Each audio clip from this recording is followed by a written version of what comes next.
Bonjour tout le monde.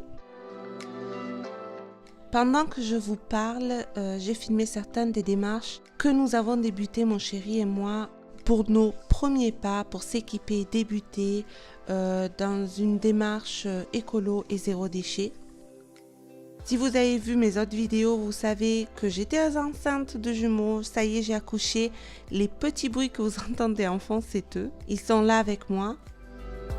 J'ai fait cette vidéo pour qui, comme moi, est dans une période de remise en question de ses pratiques quotidiennes, tout simplement, ou une envie de renouveau, de réfléchir sur sa consommation alimentaire et non alimentaire. Pour moi, qui ai la trentaine bien achevée, même si je pense que ce n'est pas du tout lié à l'âge, en ce moment, j'ai une grosse remise en question vis-à-vis de ma consommation, de nos habitudes familiales, du pourquoi et du comment on achète ça ou ça, etc. Le déclic, je vous le résume brièvement, je suis restée alitée quasiment 8 mois à cause de certaines complications de ma grossesse. Cela m'a permis de m'occuper de mon fils de 4 ans et de l'arrivée des jumeaux, et en même temps de me rendre compte des déchets, surtout plastiques, que nous produisions chaque jour, soit avec les emballages des affaires pour les bébés, soit pour les emballages alimentaires. Et il y a quelques mois, voire il y a quelques semaines, je ne me posais pas la question d'où venait ce que j'achetais, quel impact je pouvais avoir. Je croyais être un minimum écolo juste parce que je faisais un peu le tri de mes déchets ou parce que j'achetais de deuxième main au vide-grenier de temps en temps. Avec cette deuxième grossesse, j'ai eu comme un virage écolo, une vraie volonté de faire les choses quotidiennes bien et réfléchies.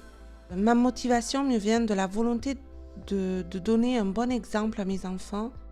Tout d'abord à mon fils, qui est désormais en âge de comprendre, à sa façon, pourquoi on trie les déchets. Ça serait faux hypocrite si je vous disais que je remets en question pour la planète.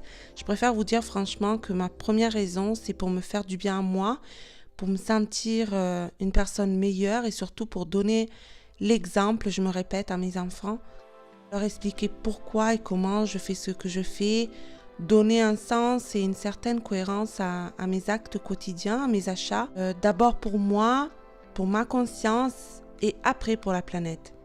Parce que ça serait vraiment hypocrite de vous dire que je fais ça pour la planète ou Nicolas Hulot ou Greenpeace. Bref. On est donc là avec mon chéri, avec cette volonté d'agir sous le bras. Je sais qu'on n'arrivera certainement pas à être zéro déchet. On est 5 à la maison, dont 2 jumeaux qui viennent de naître. Mais on a vraiment envie de diminuer nos déchets, de consommer moins et mieux. Dans tous les aspects de notre vie, on veut faire des économies. Moi, perso, je suis déjà radine de nature, donc j'aurai pas trop de difficultés pour ça. On veut avoir des produits non testés sur les animaux, certifiés donc cruelty free. On veut favoriser les producteurs locaux, etc. Nous prenons pas ça comme une mode ou une lubie passagère, on compte pas non plus faire n'importe quoi. C'est-à-dire on va pas remplacer tout le plastique qu'il y a à la maison, nous allons utiliser chaque objet, même en plastique, comme par exemple les Tupperware et les cintres, jusqu'à ce qu'ils rendent l'âme. Et après on n'achètera plus en plastique, mais en matière recyclable, comme le bois, le métal, le verre, etc. J'ai cherché, j'ai trouvé quelques bonnes clés pour débuter doucement dans tout ça. Le livre Famille presque zéro déchet, les 100 astuces du challenge zéro déchet de My Slow Life Green. On s'est inscrit à Locavor, c'est style La Ruche, où on fait une commande sur le net et une fois par semaine, on récupère notre commande de fruits et légumes qui viennent d'agriculteurs du coin. Nous avons commencé petit à petit à boycotter des grandes surfaces comme Auchan, mais clairement pour l'instant on dépend des produits, surtout pour bébés, qu'on achète à Leclerc ou à Carrefour Drive. On a enfin trouvé un magasin qui vend des produits alimentaires en vrac, mais je vous avoue que nous sommes encore en pleine transition et que donc on ne fait pas encore souvent nos courses là-bas. De toute façon, nous ne serons jamais à l'extrême de l'un ou de l'autre mode de consommation. Nous voulons tout simplement trouver notre équilibre à nous sans se stresser, jusqu'à ce que nous pourrons dire voilà, ce mode de vie-là nous convient, un mode de vie qui soit en harmonie avec nos valeurs anciennes et avec nos valeurs nouvelles. Là, quand je regarde les quelques vidéos que j'ai fait, je me remets en question sur les produits que je me suis procurés pour ma valise de maternité ou pour la chambre des bébés. Et je me dis qu'il n'y a pas de prise de conscience de ce que j'ai acheté. Et voilà, je ne sais même pas comment je suis arrivée là. La facilité, certainement. Je suis consciente que nous allons peut-être perdre des abonnés sur cette chaîne YouTube, car au départ, on n'était pas centré sur ce sujet. Mais voilà, notre chaîne a pour but de refléter notre vie au quotidien, ce que nous aimons, et donc elle évolue avec nous. Notre vie n'a rien d'exceptionnel, on prend simplement du plaisir à partager quelques instants de notre quotidien. Voilà, donc on perdra des abonnés, tant pis. Mais au moins, on restera authentique sur notre mode de vie. Revenons à nos moutons, je pense que le minimalisme s'y colle aussi au sujet de cette vidéo. Je vous raconte une petite anecdote. Il y a quelques années, je suis partie toute seule vivre à l'île de la Réunion pendant plus d'1 an. Je m'étais débarrassée de toutes mes affaires, vraiment de tout, et ce qui me restait rentrait dans un sac de rando de 70 litres. J'ai vécu là-bas avec pas grand-chose en termes de tout, de mobilier, d'habits. Je dormais sur un coussin par terre et je suis repartie en n'ayant pas grand-chose non plus, toujours dans mon sac.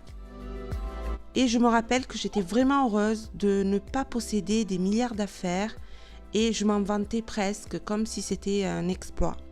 Bref, maintenant avec 3 enfants, je ne pourrais certainement pas faire rentrer mon monde dans un sac à dos, mais je compte néanmoins ne pas nous faire submerger par des milliards d'objets.